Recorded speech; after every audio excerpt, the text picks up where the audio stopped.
Last week, I competed at my first Open Water National Championships in 6 years. My last event in 2019.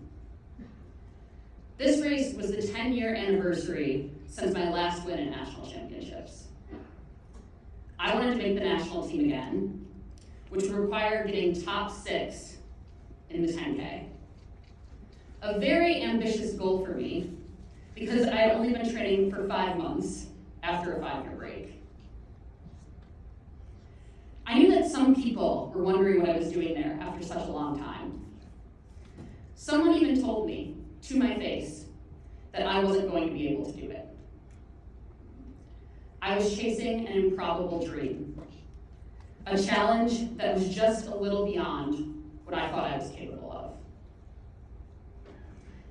I had a habit of chasing impossible goals.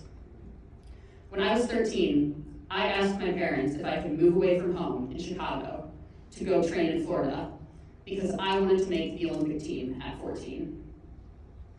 I would have to drop 30 seconds in my 800, but if someone was doing it, why not me?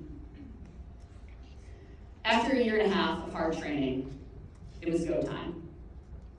I had the best meet of my life.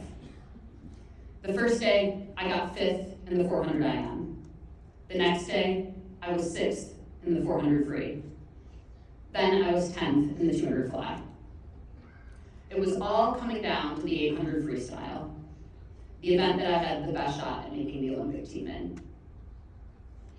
I made the final, and then that was it, the moment that I had sacrificed everything for. I remember racing into the wall during the final, after racing my heart out, not sure where I was, knowing that 100th of a second could be the difference between success and failure. I got 5th, a few seconds out of second. I had failed. I had bitten off more than I could chew. I had made my dreams so lofty that I hadn't been able to reach them. That was what I thought in the moment. I was embarrassed and felt like a fool, not realizing that to everyone else, I had just had the best swim meet of my entire life. But as time went on, I realized that if I hadn't dreamed so big, I wouldn't have become the youngest person to ever place in the top 10 in 4 events at a single Olympic trials. I wouldn't have gotten the national age group record in the 800 freestyle.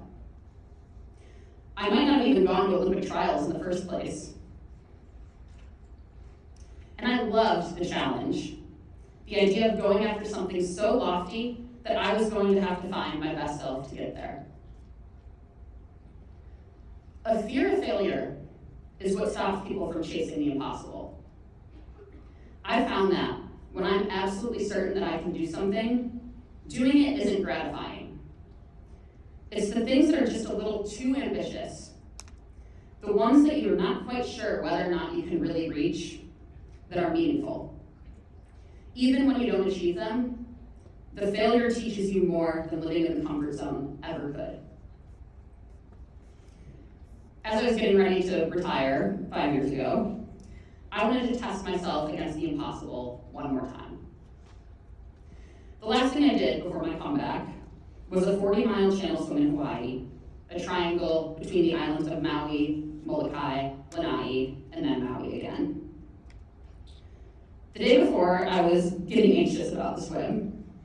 It was 40 miles, and the most I'd ever swam at one time before that was 15. I was really worried that I was in over my head, that I'd taken on a challenge so big that failure was inevitable. I told this to my mom, and she said to me, "Well, you wouldn't want to do it if you were sure that you could finish." And it was true. I drew on her words many times throughout my 21-hour swim, and it gave me the strength to finish. I want to challenge all of you to fail on a daily basis.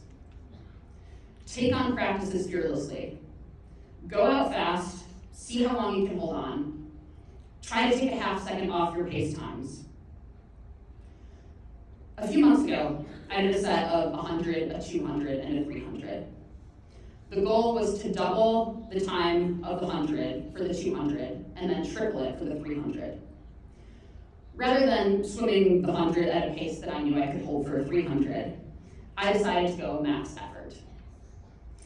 I knew that it was going to be difficult to hold that pace for the 200 and the 300, but I figured, why not try? Even if I failed, I was going to get more out of that than succeeding without trying at all. You know what they say, shoot for the moon, and even if you miss, you'll land amongst the stars. When I walked into the water at Open Water Nationals last week, set on the improbable goal of making the national team, I had no fear. I didn't care if people thought that I was old and washed up. I was there because I wanted to see what I could do. And I got 5th, and will be on the national team once I log the pool time. But more importantly, thank you. But more importantly, I proved to myself once again that the magic doesn't live in certainty. It lives in the courage to show up when success isn't guaranteed. So now I'm asking all of you, what's your version of the 10K, of the 800 free, of the 40-mile swim? Whatever it is, go after it fearlessly. Because the only thing riskier than failure is never finding out what you're really made of. Thank you.